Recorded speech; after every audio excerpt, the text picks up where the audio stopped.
project it's an earthquake training simulation where they wanted to educate people on what you're supposed to do during an earthquake.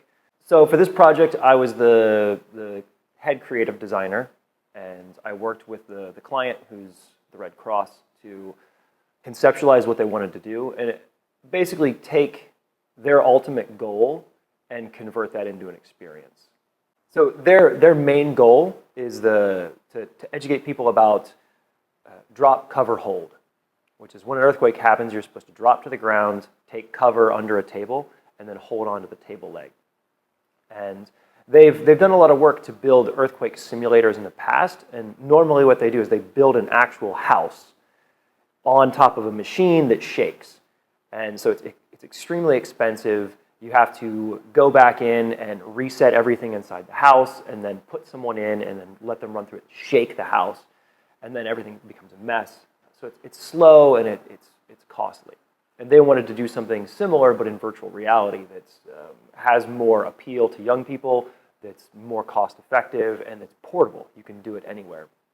And so we took their guidance of drop, cover, hold, and found a way to work it into an experience where you're in a virtual world. There's a table, an earthquake strikes, and your goal is to get underneath the table and not be hit on the head by falling objects.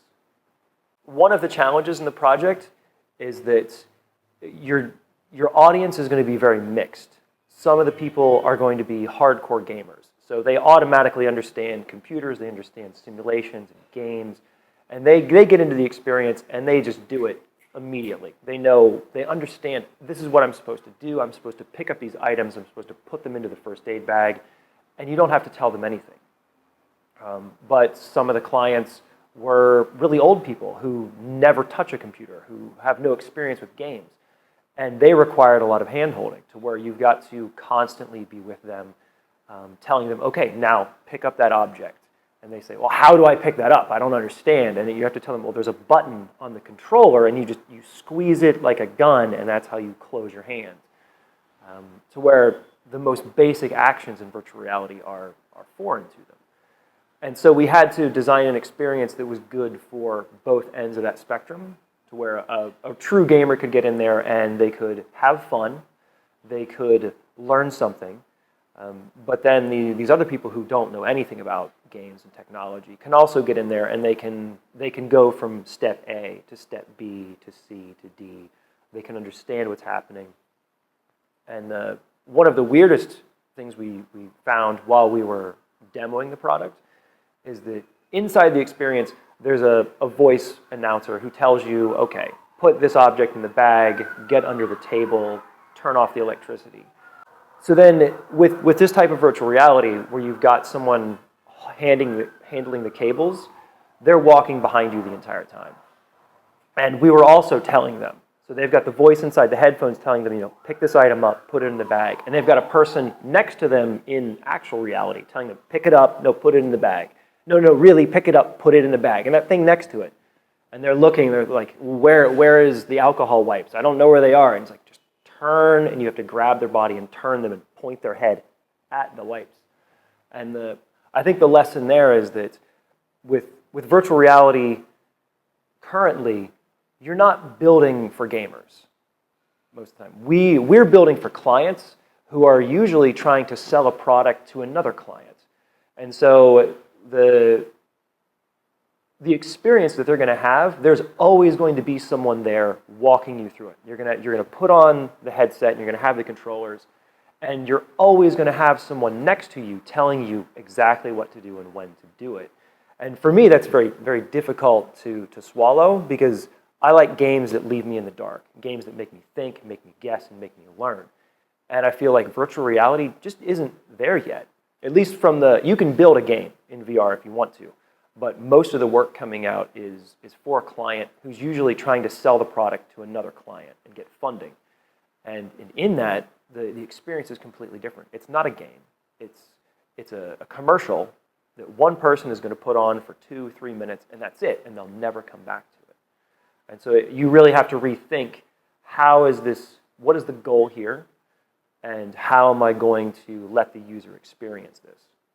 So the project that we created for the Red Cross took 6 weeks to complete. And there's a long lead up before that. There was months of discussion. There's probably 6 months of emails and phone calls that happened before this, of agreeing upon an idea and everyone figuring out what's our goal and what do we want to be in the experience, what do we not want to be in the experience. And then when it came time to actually build it, we only had 6 weeks. And so the first week of that was planning and creating the most basic prototype. After that, we were doing weekly iterations, we were doing weekly builds where we would come in, everyone works together, and we create an experience, we build it out, and we test it, and then we talk to the clients. We were very active in dealing with the Red Cross and communicating to them, here's where we are, here's where we want to be. And we even did 2 demos with them during that 6-week time frame. So we demoed the product at the World Humanitarian Summit here in Istanbul a couple weeks ago.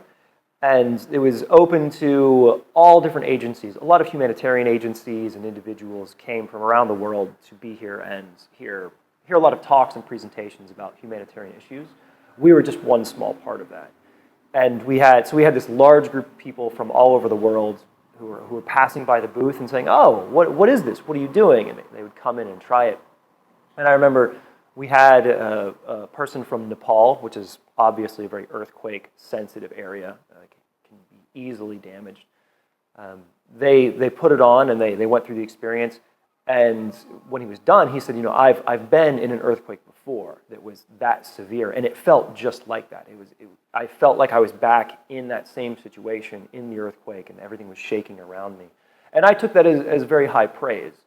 Our goal was to make the game as realistic as possible, but not terrifying, not gory, and not violent, so that it's suitable for children. But we really wanted to let people know that this is what it's like in an earthquake. And to train people on a physical level. It's one thing to see a poster that says drop, cover, hold, and see some pictures that tell you what to do. And if you see that and then you're in an earthquake, you might remember to do that. But if you're in a training simulation like this, where your body actually goes through the motions, then you're much more likely to do that instinctively in case an earthquake hits. And so to have, you know, not just one, but several people tell us, like, it felt real. I felt like I was in an earthquake. It reminded me of the last time that I was in an earthquake. I was very pleased to hear that, because it told me that we had achieved that level of realism that was our goal. And it's something that you can only get with virtual reality.